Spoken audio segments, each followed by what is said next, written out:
ఈ సేవా కేంద్రాలు మొరాయించటం వలన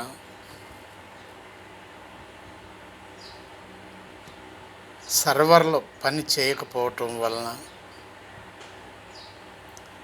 బిల్ కలెక్టర్లు వచ్చి కలెక్షన్ చేయకపోవటం వలన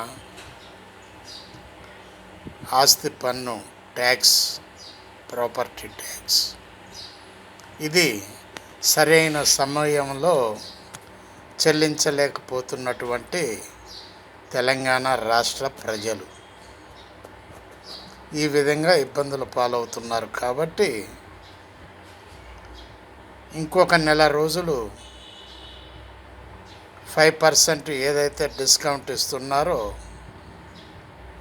దానిని పొడిగించవలసిందిగా ప్రజలు కోరుతున్నారు.